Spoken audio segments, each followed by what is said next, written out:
Finalmente, el dato abierto no es más que un estándar técnico, ¿sí? Está diseñado para interoperar en computadoras y demás, y después se adereza con algunos principios o con algunas buenas prácticas, como puede ser metadatos y demás, pero finalmente sigue siendo eso, un estándar técnico para que otros hackers justamente lo usen y desarrollen aplicaciones como las que ellos están haciendo.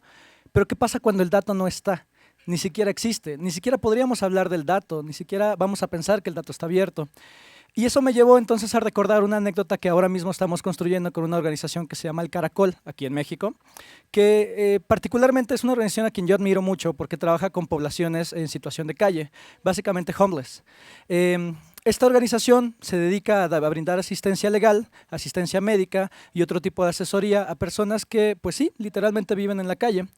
Y cuando nos contactaron precisamente para enterarse y adentrarse en este mundo de los datos abiertos, nos decían, Sergio, SocialTIC, ¿qué podemos hacer? Cuando nosotros vamos a recursos como INEGI, cuando vamos a otros portales, no existe el dato. Nadie está reconociendo la situación de las poblaciones en situación, nadie está reconociendo cuál es el estado de las poblaciones en situación de calle y por lo tanto no tenemos datos para demostrar cuál es la problemática que existe ahí. Y ahí fue donde nosotros nos planteamos que hay que humanizar el dato. Entonces, como no existe el dato, hay que construirlo. Y empezamos, de hecho ese acompañamiento inició a principios de este año y es del día que todavía no termina y seguramente no terminará y por mí mejor porque además me encanta trabajar con ellos.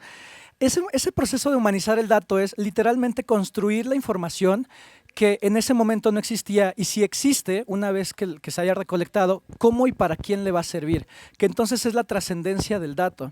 Más allá del estándar técnico en el que se entregue, ¿cuál es la información que va a resultar útil para poder demostrar N o Y causa que se necesita cambiar en este entorno tan complejo?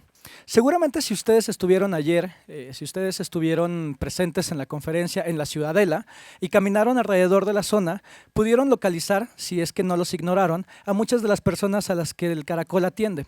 Esas personas que estaban en situación de calle alrededor del espacio. Y tal vez ustedes nos han preguntado o no saben, porque nadie tiene esa información, sobre cuál es su condición en temas de servicios de salud, si es que hay alguna institución que los está atendiendo, si es que actualmente los hijos de esas personas, porque también tienen hijos que viven también en la calle y que viven en condiciones también precarias, están accediendo a servicios de educación. Y si es así, ¿qué calidad de educación tiene? Es ahí justamente donde empezamos a encontrar que el dato técnico, tiene que ir ligado directamente a una causa específica.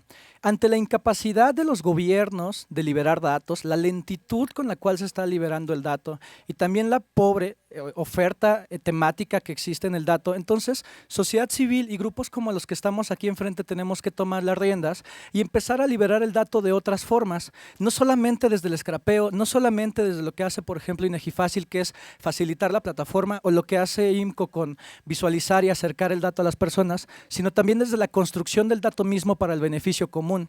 Es ahí justamente en donde este caso de éxito a mí me cobra mucho más sentido, bueno, me cobra sentido para poderlo presentar, porque entonces nosotros no buscábamos el dato técnico, buscábamos la utilidad del dato.